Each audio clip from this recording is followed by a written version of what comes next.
അങ്ങയുടെ കാല് നീര് കെട്ടിയല്ലോ, എന്തിനാ ഇതുപോലെ കിടന്ന് നിസ്കരിക്കുന്നത്? അല്ലാഹുവിന്റെ റസൂല് പറഞ്ഞ മറുപടി, ആയിഷ, അല്ലാഹുവിന് നന്ദിയുള്ള ഒരടിമയാകണ്ടേ ആയിഷ, അല്ലാഹുവിനോട് നന്ദിയുള്ള ഒരടിമയാകണ്ട്. നമ്മളും നന്ദിയുള്ളവരാകണം സഹോദരാ. അല്ലാഹുവിനോട് നന്ദി കാണിക്കുന്നവരാകണം. അല്ലാഹുവിനോട് നന്ദിയുള്ള ചില അടിമകളെ അല്ലാഹു തന്നെ പറയുകയാ.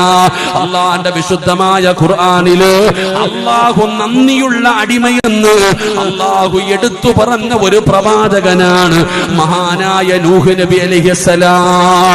അല്ലാഹുവേ, നൂഹ് നബിയുടെ ചരിത്രം നോക്കിയാൽ അറിയാം. അല്ലാഹു സുബ്ഹാനഹു വ തആല നൂഹ് നബിയുടെ ചരിത്രം പറയുമ്പോ അല്ലാഹു നൂഹ് നബിയെ കുറിച്ച് പറഞ്ഞത് എന്തെന്നറിയുമോ? അല്ലാഹു പറയുകയാ, നൂഹ് നബിയെ കുറിച്ച് പറയുമ്പോ അല്ലാഹു പറയുകയാണ്, ആ നൂഹ് നബി അലൈഹിസ്സലാം അല്ലാഹുവിനെ ശുക്ർ ചെയ്യുന്ന ഒരു പ്രവാചകനാ, അല്ലാഹുവിനോട് നന്ദിയുള്ള ഒരടിമയാണെന്ന് അല്ലാഹുവിന്റെ വിശുദ്ധമായ ഖുർആനിൽ പരിചയപ്പെടുത്തിയ ഒരു പ്രവാചകനാണ് നൂഹ് നബി. അതിന്റെ കാരണം എന്തെന്നറിയുമോ? നൂഹ് നബി അലൈഹിസ്സലാം ഒരു വസ്ത്രം ധരിച്ചാൽ, ഒരു ഭക്ഷണം കഴിക്കാനെടുത്താ നൂഹ് നബി പറയും അൽഹംദുലില്ലാ. അല്ലാഹു വിശുദ്ധമായ ഖുർആനിൽ നന്ദിയുള്ള അടിമയെന്ന് പരിചയപ്പെടുത്തിയ ഒരു പ്രവാചകനാണ് മഹാനായ നൂഹ് നബി അലൈഹിസ്സലാം. ആ നൂഹ് നബിയുടെ പ്രത്യേകത എന്താ? നൂഹ് നബി അലൈഹിസ്സലാം എന്ത് കാര്യം ചെയ്യുമ്പോഴും പറയും അൽഹംദുലില്ലാ. അല്ലാഹു നമുക്ക് ഈമാൻ നൽകുമാറാകട്ടെ. അല്ലാഹു ഈമാൻ നൽകുമാറാകട്ടെ. ഉറക്കെ പറഞ്ഞ ഈമാൻ നൽകുമാറാകട്ടെ. സുഖമാണോ? പോയി ഇപ്പോഴേ പോയി. ഏതാ പറഞ്ഞേ? പോയി. അല്ലാഹു നമുക്ക് ഈമാൻ തരുമാറാകട്ടെ. സുഖമാണോ എന്ന് ചോദിക്കുമ്പോ എന്താ പറയണ്ടേ? എന്താ പറയണ്ടേ? നീ ഇതിനെ വാതുറന്ന് കാണിച്ച്. നമ്മുടെ പിശുക്കത്ര നമ്മൾ ഇത്ര നന്ദിയുള്ളവരാ. നമ്മുടെ നന്ദി ഇത്രയൊക്കെ ഉള്ളൂ. ഇവിടെ ഒരാൾ സുഖമാണോ എന്ന് ചോദിച്ചാ പറയേണ്ട മറുപടി അൽഹംദുലില്ലാ. ഇതാര് പഠിപ്പിച്ചതാ? മഹാനായ നബിയിന റസൂലുള്ളാഹി സ്വല്ലല്ലാഹു അലൈഹി വസല്ലമ തങ്ങള് ഒരിക്കൽ പള്ളിയിൽ ഇരിക്കുമ്പോ ഒരു സഹാബി കയറി വന്നു. നബി തങ്ങൾ ചോദിച്ചു, യാ ഫുലാൻ, ചങ്ങാതി, നിനക്ക് സുഖമാണോ? അൽഹംദുലില്ലാ ഖൈർ, അൽഹംദുലില്ലാ, എനിക്ക് സുഖമാണ് നബിയെ. ആ ഒരു മറുപടി കേട്ടപ്പോ നബി തങ്ങൾ പറഞ്ഞു, അല്ലാഹു നിനക്ക് ബർക്കത്ത് ചെയ്യട്ടെ എന്ന് ദുആ ചെയ്തു. എന്നാ പുറകിൽ വേറൊരാള് വന്നു. രണ്ടാമതൊരു സഹാബി വന്നു. ആ സഹാബിയോടും ചോദിച്ചു, നിനക്ക് സുഖമാണോ? നിങ്ങൾ പറഞ്ഞതുപോലെ എന്തോ പറഞ്ഞതോ. സുഖമാണ് നബിയെ, റാഹത്താണ് നബിയെ. നബി തങ്ങൾ ചിരിച്ചു, ഒന്നും മിണ്ടിയില്ല. അപ്പൊ ഈ സഹാബി തന്നെ ചോദിച്ചു, എനിക്ക് ദുആയില്ലേ? എനിക്ക് ദുആയില്ലേ? നീ ഒരു അൽഹംദുലില്ലാ പറഞ്ഞിരുന്നെങ്കിൽ എത്രയോ നല്ലതായിരുന്നു എന്ന് നബിയിന റസൂലുള്ളാഹി അല്ലാഹു നമുക്ക് ഈമാൻ നൽകുമാറാകട്ടെ. ഇനി പറ, സുഖമാണോ? സുഖമാണോ? ജീവിതമൊക്കെ റാഹത്താണോ? ആരോഗ്യമൊക്കെ ഉണ്ടോ? കുടുംബജീവിതമൊക്കെ എങ്ങനെ പോകുന്നുണ്ട്? എല്ലാവരുടെ കയ്യിൽ പൈസയൊക്കെ ഉണ്ടോ? എല്ലാവരുടെ കയ്യിൽ പൈസയൊക്കെ ഉണ്ടോ? എനിക്ക് അതിനുള്ള മറുപടിയാ കേൾക്കേണ്ട. പൈസയൊക്കെ ഉണ്ടോ? അവിടെ വന്നപ്പോ എന്താ പതുങ്ങിയേ? ഇല്ലേ? കള്ളം പറയരുത്. അൽഹംദുലില്ലാ പറ. അല്ലാഹു ബർക്കത്ത് ചെയ്യുമാറാകട്ടെ. എടോ, അൽഹംദുലില്ലാ പറയണം. അത് പറഞ്ഞു പഠിക്കണം.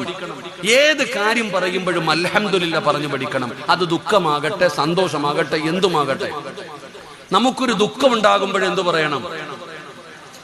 ഒരു ദുഃഖം ഉണ്ടായ എന്തു പറയണം? ഇവിടെ സ്വന്തം മകന്റെ മയ്യത്ത്, സ്വന്തം മകന്റെ റൂഹ് പിടിച്ചിട്ട് മലക്കുകൾ തിരിച്ചു പോകുമ്പോ അല്ലാഹു തന്റെ അടിമയോട് ചോദിക്കും, മലക്കുകളോട് ചോദിക്കും, എന്റെ ദാസൻ എന്തു പറഞ്ഞെന്ന്. എന്റെ ദാസൻ എന്തു പറഞ്ഞു? അല്ലാഹ് ആ ചങ്ങാതി അപ്പോഴും പറയുന്നത് ഇന്നാ ലില്ലാഹി വ ഇന്നാ ഇലൈഹി റാജിഊൻ. അല്ലാഹു പറയുമത്രേ, നീ സ്വർഗത്തിലൊരു വീട് പണിയാൻ, സ്വർഗത്തിലൊരു വീട് പണിയാൻ. എന്നിട്ട് അതിന്റെ പേര് ബൈത്തുൽ ഹംദ് എന്ന് എഴുതി വെക്കണം. ആർക്ക്? അവനുള്ള വീട്. ഇതാണ് അൽഹംദുലില്ലയുടെ പ്രതിഫലം. എടോ, ഏത് സമയത്തും ഏത് പ്രയാസത്തിലും അത് പറയാൻ പഠിക്കണം. എന്റെ പ്രിയപ്പെട്ടവരെ, മഹാനായ ഉർവത്ത് ബിൻ സുബൈർ റളിയല്ലാഹു തആല അൻഹു, മഹാനവറുകളുടെ ഒരു കാലിലെ ഒരു വിരലിന് വല്ലാത്ത വേദന. അപ്പൊ ഉർവതങ്ങള് വൈദ്യന്മാരെ കാണിച്ചപ്പോ പറഞ്ഞു, തങ്ങളെ ഇത് പഴുക്കാൻ പോകുന്നുണ്ട്, കാല് ചെറുതായിട്ട് പഴുക്കുന്നുണ്ട് വിരല്, ഈ വിരലങ്ങ് മുറിച്ചു മാറ്റണം, ഇല്ലെങ്കിൽ ഈ പഴുപ്പ് മുകളിലേക്ക് കയറും, വലിയ പ്രയാസമാണ്. ഉർവ റളിയല്ലാഹു തആല വലിയ പരിഗണനയൊന്നും കൊടുത്തില്ല, ഇങ്ങനെ കൊണ്ട് നടന്നു. കുറച്ചു കഴിഞ്ഞപ്പോ കാലിന് വേദന കൂടാൻ തുടങ്ങി. വീണ്ടും വൈദ്യന്മാരെ കാണിച്ചപ്പോ പറഞ്ഞു, തങ്ങളെ ഞങ്ങൾ അന്നേ പറഞ്ഞതാ വിരല് മുറിക്കണമെന്ന്. ഇപ്പൊ പഴുപ്പ് പടർന്നു തുടങ്ങി, ഇപ്പൊ ബുദ്ധിമുട്ട, കാൽപ്പത്തി തന്നെ മുറിച്ചു മാറ്റണം. ഉർവ റളിയല്ലാഹു തആല തയ്യാറായില്ല. പിന്നെയും കുറച്ചു നാൾ കഴിഞ്ഞപ്പോ വേദന കൂടി. അപ്പൊ വൈദ്യന്മാരെ കാണിച്ചപ്പോ പറഞ്ഞു, തങ്ങളെ ഇനി കാലിന്റെ മുകളിൽ വെച്ച് മുറിക്കണം, ഇനിയെങ്കിലും ഞങ്ങൾ പറയുന്നതൊന്ന് കേൾക്ക്. അവസാനം ഉർവ റളിയല്ലാഹു തആല കാല് മുറിക്കാൻ സമ്മതിച്ചു. വൈദ്യന്മാരെ കാല് മുറിക്കാനുള്ള തയ്യാറെടുപ്പുകളൊക്കെ നടത്തിയിട്ട് തങ്ങളുടെ അടുത്ത് വന്നു. എന്നിട്ട് തങ്ങളുടെ കയ്യിൽ ഒരു ലഹരി പദാർത്ഥം കള്ളം കാണ്ട് കൊണ്ടുവന്ന് കൊടുത്തിട്ട് പറഞ്ഞു, തങ്ങളെ ഇത് കുടിക്ക്. മഹാനവറുകൾ ചോദിച്ചു, എന്തിനാ ഇത് കുടിക്കണത്? തങ്ങളെ കാല് മുറിക്കുമ്പോ വേദന അറിയാതിരിക്കാൻ ഇത് ഇത്തിരി കുടിക്ക്. ഉർവ റളിയല്ലാഹു തആല പറഞ്ഞു, കള്ളിലൊരു ശിഫയുമില്ല, ഞാൻ കുടിക്കില്ല, എന്തു വന്നാലും ഞാൻ കുടിക്കില്ല. അപ്പൊ വൈദ്യന്മാര് പറഞ്ഞു, പിന്നെ എങ്ങനെ കാല് മുറിക്കും? ഇന്നത്തെ പോലെ അനസ്തേഷ്യയോ അല്ലെങ്കിൽ മരവിപ്പിക്കലൊന്നും ഇല്ലല്ലോ, പിന്നെ എങ്ങനെ ഈ കാല് മുറിക്കുന്നത്? ഇത് പിന്നെ എങ്ങനെ ഈ വേദന സഹിക്കുക? അങ്ങനെ വൈദ്യന്മാര് വല്ലാത്ത പ്രയാസം പറഞ്ഞപ്പോ ഉർവ റളിയല്ലാഹു തആല ചോദിച്ചു, നിങ്ങൾക്ക് കാല് മുറിച്ചാ പോരെ? നിങ്ങൾക്ക് എന്റെ കാല് മുറിച്ചാ പോരെ? എങ്കിൽ ഞാൻ ഉളുവെടുത്തിട്ട് 2 റക്അത്ത് നിസ്കരിക്കാം. ഞാൻ നിസ്കാരത്തിന്റെ അകത്തേക്ക് പ്രവേശിച്ചു കഴിഞ്ഞാൽ നിങ്ങൾക്ക് പറ്റുമെങ്കിൽ നോക്ക് മുറിച്ചേക്കാൻ. അങ്ങനെ ഉർവ റളിയല്ലാഹു തആല ഉളുവെടുത്തിട്ട് നിസ്കരിക്കാൻ കയറി കൈകെട്ടി. എന്റെ പ്രിയപ്പെട്ടവരെ, ഫാത്തിഹ ഓതി മഹാനായ ഉർവ റളിയല്ലാഹു തആല നിസ്കാരം തുടങ്ങി.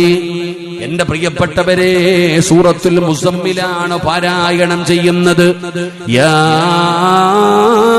അയ്യുഹൽ മുസമ്മിൽ ഖുമിൽ ലൈല